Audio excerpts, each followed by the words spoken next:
So clock ticking, 3:15 to go now. It's 2nd and 9 on the 34 once again. We're tied at 26 between Brockport and number 18 ranked Cortland. 2 receivers line up far, 1 receiver near. Czekala takes the snap from the gun, rolling far side, looking for the pass that time. Oh, what a bat that time by Ben Marshall. Swatted it away. It's 3rd down with 3 minutes to go. The defense is getting into it. It's 3rd and 17 with 4:02 on the clock in the Golden Eagle football game of the week on 89.1 The Point. Brockport up 10-0.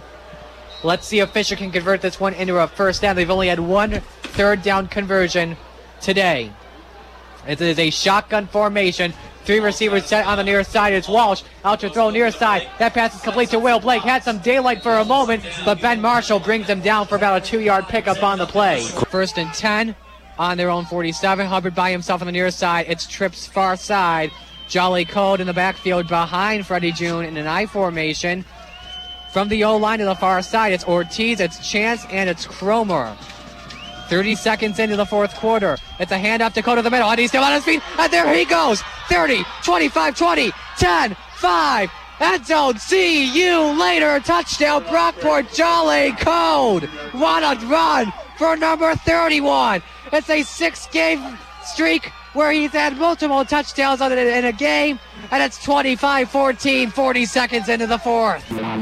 Brockport taking it in a Wildcat formation on this new drive they have. They're down 2 with 5.5 on the clock in the 3rd quarter in the Golden Eagle football game of the week on 89.1 The Point.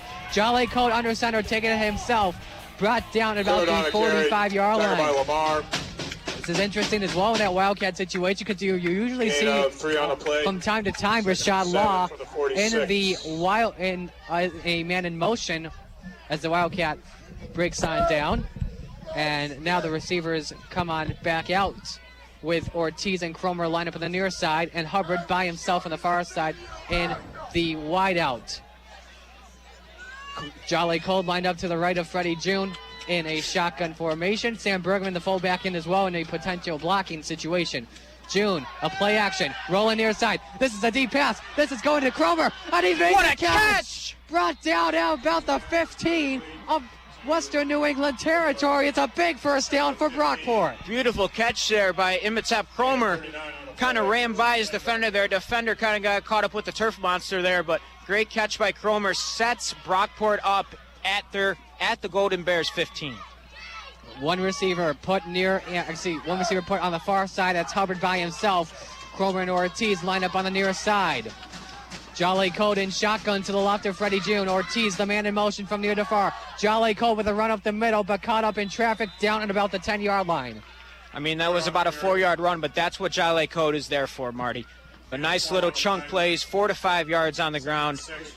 If I'm Brockport right now, I'm inside the Bears 15. Run the ball with Jolly, or even do a run pass option here with Freddie June. 2 receivers put on the near side. 1 receiver on the far side by himself. Quan Hubbard.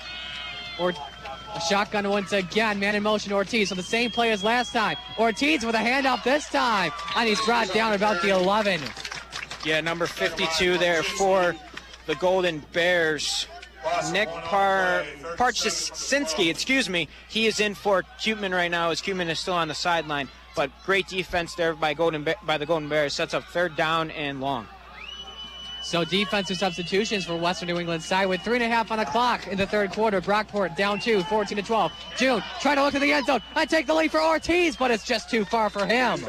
Yeah, a little too far out there for Freddie June. Had a couple defenders there in his face. And JoJo had a couple defenders on there on his tail, including number 3, Jerry Woodard. So it looks like Brockport's going to go for the field goal attempt here, just giving Dustin Moyle hopefully some confidence. This would be about maybe a 27-yard field goal attempt here, and it could give Brockport the lead 15-14. Remember when Moyle did the PAT for the first time, that PAT was blocked. Let's see what happens here. Western New England trying to block it as much as they can. The crowd into it on the near side. And here's the snap. Here's the hold. Field goal is up, and it's wide left. Wide left for Dustin Moyle. And Western New England stays in the lead, 14-12. Marty, the snap looked perfect. The ball looked perfect. It was just but Dustin Moyle just hooked it.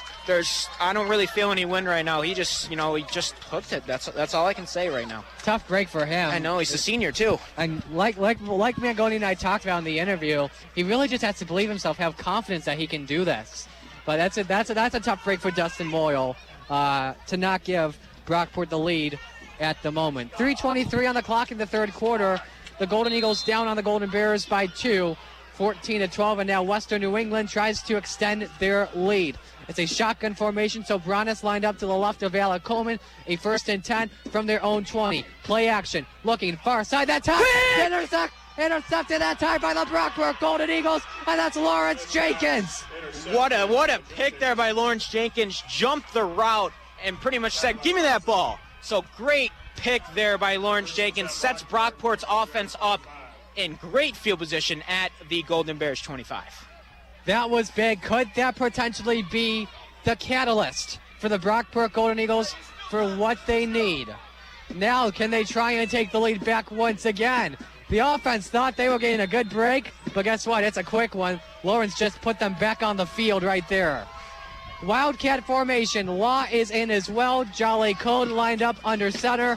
Bergman and Prina, fullbacks, also in for the Brockport Golden Eagles. 1st and 10 from Western New England's 25. Law, the man in motion, but pretty slow on it. Code taking it, running up the middle that time. Brought down just about the 15. We got a flag on the play, Marty. Late flag after the play was over.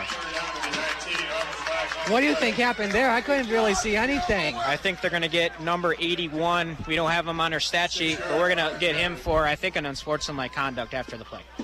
For Brockport, that would be Raphael Odie for Brockport. And, yeah, brings it back 15 yards. And it would rule in a 2nd down. And, yeah, this one's on the offense. It should be on. It's on 81. Odie, yeah. It's 2nd down.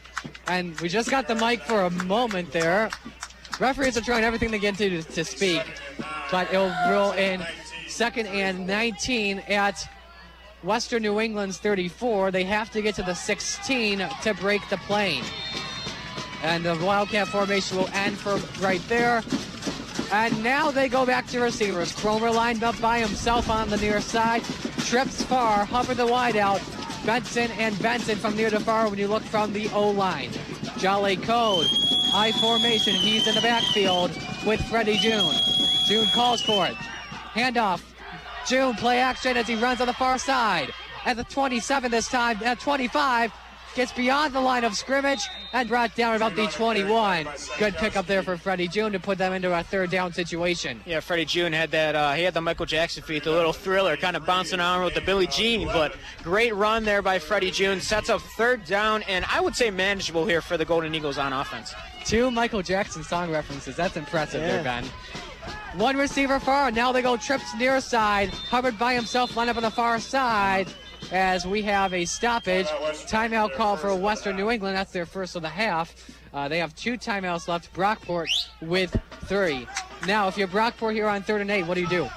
Well, if I'm Brockport here, I'm going to run it. I mean, I know it's 3rd down and 8. It's a little bit longer of a play, but I would definitely run the ball here with Jolly Code. Either run it up the middle or try and bounce it outside. But, you know, I'm not a psychic here, Marty, and I guarantee you it's going to be completely the opposite as what Mangoni calls on this play, but I would still focus on the running. I mean, unfortunately, you do have Dustin Moyle who, you know, doesn't – I mean, I feel for the kid right now. He's having – the confidence really is not there right now for him on the kicking side, but still, if it comes down to it, you still have to give him a chance.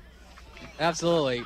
So, as the huddle breaks for Western New England, taking their first timeout of the second half with 2:14 to go in the third quarter. Brockport down 2 with the ball, 12-14. 2 receivers on the near side. That's Cromer and Ortiz. On the far side, Benson and Hubbard.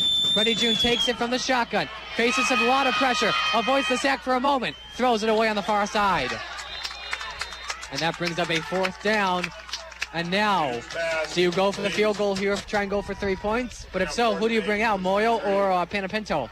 I have absolutely no idea. Thank God I'm not paid to make those decisions, but it does look like that Brockport is going to continue to go for it here on 4th down. They will try and go for it. At halftime on fourth down conversions, Brockport was perfect, 3 for 3. Now they go trips near, one far side with Hubbard by himself. Shooting from the gun, a lot of pressure, near side, pass complete by Emerton Cromer, diving down at about I think he's got it, Marty. 19, and it is a first down for Brockport. Big first down from June to Cromer. I think that's Cromer's second fourth down conversion just for himself there. Great dive to get that first down. Hurry up offense here, less than 2 minutes to go. June, handoff, Code, near side, blocker, and trying to scramble into the end zone, but he can't. He's just 5 yards short. Yeah, great run there on first down for Jolly Code. And Brockport looks like he's still going to continue to do this quick no-huddle offense. 90 seconds on the clock here in the third quarter. Cromer line up near side, trips far side, Code in shotgun to the right of Freddie June. June, handoff, Code, up the middle, and he's in. Jolly Code, touchdown, Brockport. The Golden Eagles are back in the lead. It is now 18-14, 1:19 on the clock. Yeah, and that touchdown streak continues for Jolly Code. Hit the hole up the middle and ran it right in. That is 8 straight games, or I think we're going to go with 9 straight games with the touchdown for Jolly Code. Great offensive possession. That was set up by the Lawrence Jenkins interception.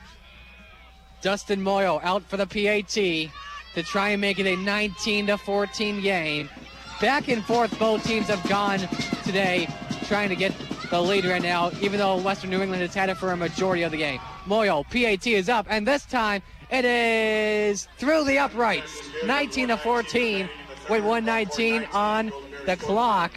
Welcome back to the Golden Eagle Football Game of the Week on 89.1. The point is time for our weekly get-together with Brockport head coach Jason Mangoni. Coach, how are you today? Doing all right. Good to hear. So, first off, you made it into the tournament for a third year in a row. Seems like an annual tradition now and a regular thing on the calendar, but what is the feeling like entering the most wonderful time of the year in D3 football? No pun intended with the holidays coming up. Yeah, no, it's good. I mean, obviously, there's 251 teams that start day one for the common goal of making the NCAAs, and only 32 make it. So there are, I think there was 2 9-1 teams that did not get in this year. So I think it tells you, we don't have a conference tournament that we can win to make the playoffs. You've got to perform all year. So there's no going 500 and making a tournament, win in 2 days, and then you go to the NCAAs. You got to perform all year. And, we didn't play our best this year, but ultimately we ended up in the tournament because we've earned our right. And now we got to start over and new season. 2 questions about last week real quick. First off, the loss, definitely a tough pill to swallow, but what do you think was the catalyst that led to the first loss to Morrisville since 2010? Yeah, no, we were terrible. How many opportunities we missed? We squandered a lot of things, and unfortunately, it happens. We're starting 4 seniors. We're starting 3 freshmen and 8 sophomores. So 11 of our 22 starters are freshmen or sophomores, and there's going to be high moments, which we've had, and Cortland being one of them, and then there's going to be low moments, which we've had, which is 2 weeks later at Morrisville. Mm-hmm. And they made some tough plays. We made no plays. And credit to them. They played well, and I coached their coach before the game. I thought they were the hottest team at that time in the conference, and they showed it. And, it just shows what you have to do week in and week out to be successful in this conference. I think looking into the second half, you look like you guys had a lot of big opportunities to get into the end zone, because I'm looking at, for example, the final drive you guys had, and you guys were in Morrisville's territory, and then the fumble happened. How tough is it to be able to get on Morrisville's side of the field and get that momentum, but not able to finish? Yeah, it's tough. I mean, we blocked the punt early in the game, and not only did we not score a touchdown, we missed a 24-yard field goal, and that would have, obviously extended the lead for us. At one point we were up 21-7, and feeling we got things on track, and then we don't score the rest of the game. And again, it was just a missed opportunities all over the field by everybody, including myself as a head coach. So, all that we can do is, I guess, learn from it, which unfortunately failures are the biggest lesson teachers. And so now we just got to refocus. We've had a phenomenal week of practice. We've had a lot of high energy, and we're excited about playing on Saturday. I think you already answered one of my future questions like I ask every week. So we talked about this on Sunday after the selection show, but now making the postseason, it's pretty much a new season for you guys. You hit the reset button, back to a clean slate, and now it's win or go home. How much do you talk to the team about forgetting those 2 losses and gaining that new life? Yeah, no, a lot. I mean, stress to our guys kind of what you just alluded to. It's win one to get one. Tomorrow's not guaranteed, and only 16 teams will have the opportunity to move on next week and play. And obviously we've been one of those teams the last couple of years, and we want to be that team again this year. So we're playing a very good Western New England team, a team that flies around to the ball, that is 9-0 on the season, and I think this is their 5th consecutive playoff appearance. So they're not unfamiliar to what this is. So, and I know they're very excited about hosting a game, and we're very excited about playing on the road. I asked you as well, initial thoughts on Western New England, but now you guys have been able to watch film and study them. Now your thoughts on taking them out for the first time. Yeah, offensively they're an RPO team. I think their quarterback got dinged a little bit last week with his shoulder, so he didn't play the second half, but I know he is playing, and from what I understand, player of the year last year in the conference as a junior, and doing so well this year as a senior. He'll be ready, but we've got to do what we normally do on defense, and that's hit people and obviously fly to the ball. And it starts mentally. We didn't line up well last week defensively, and we missed a lot of opportunities offensively with mental stuff. So if we clean up all that stuff, it'll obviously give us a better chance to be successful. And then defensively for them, they, like I said a minute ago, they fly. They're very fast. They want to play physical, and we have to obviously match and exceed that intensity ourselves and come out and play physical Brockport football. Going back to the practice, with it now being the postseason and in that winner-go-home scenario for as long as the next 5 weeks, does practice get tougher now for the team or no? No, it's actually, I think mentally it never eases up, obviously. And that's where this time of year I think a lot of the games are won and lost. But physically we're just trying to limit what we do in terms of the physicality. We went half pads Wednesday and Thursday. Only went full pads on Tuesday, and really that was just a conditioning thing.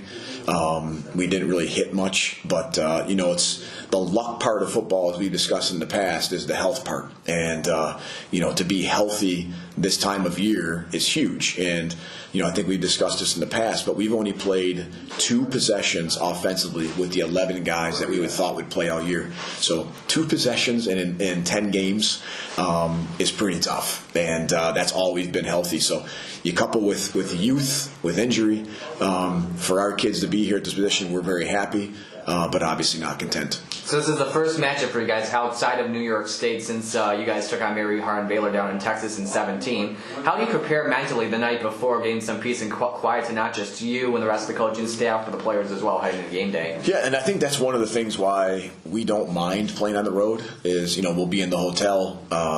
We're not in a dorm. We're not in our off-campus apartments. We'll have a great team meal at 8 o'clock, and then we'll be in our rooms at 10. So there's really you and one other guy in the room, and it's just kind of watch TV. I'm sure there's some Friday night football on that you can fall asleep to and just kind of collect your thoughts and get ready to go for Saturday's game. So Alex West gave my partner Ben some insight on the Golden Bears offense. A lot of spread in 10-11 personnel. Do you, as well as Coach Fox, express that a lot to the defense during practice and in the film room? Yeah, I mean, obviously we've been watching their film, extensively, and Coach has always got a phenomenal plan for our defense, and obviously even making it simpler than what we've done, and just continuing that aggressive approach that we play with, and letting our guys be athletes, and the less thinking the better, and letting them go out and play. But teams have changed what they do against us, right? Our defense is so good that you don't always come in with the same plan that you've shown, and Morrisville did a pretty good job of changing up what they had done the prior games to try to kind of get us off our feet a little bit, and we'll expect something from Western New England this week. Kind of going back to last week as well, but how does the lineup for special teams look heading into Saturday? I asked that because last week, after Moyle missed his first field goal, you relegated him to kickoffs only, and then you put in Noah Panapinto for the rest. Could we see this happen once again? Moyle will be back, and Moyle just has to believe in himself. And I told him on Monday, I brought him in the office and had a chat with him, and I think I told him I believe in him more than maybe he believes in him. So he has had probably the best week, Tuesday, Wednesday, Thursday, that he's had probably since camp. And he's just getting back to, sometimes you just got to be reminded to get back to fundamentals and bang the ball, and he has had a phenomenal week, and we're really excited about him getting out there and having a chance to kick. Final question, like usual, what can we expect from the team in the first 5 to 10 minutes? Well, I think you can expect some hunger. We are very much not happy about what we did on Saturday, and obviously we tip our hats to Morrisville, and kudos to them, and they got a postseason bowl game that they get one more chance to play, and I'm happy for those guys. But we want to kind of show that we're better than what we performed last week, and it's not too many times that you can lose your last regular season game and get a chance to be in the playoffs. So we're very fortunate for that, and now we got to prove that we belong in the playoffs. Brockport head coach Jason Mangoni. Coach, thanks for your time as always. Best of luck to you guys today. Thank you. Appreciate it. We'll be right back. It's the Golden Eagle Football Game of the Week on 89.1 The Point.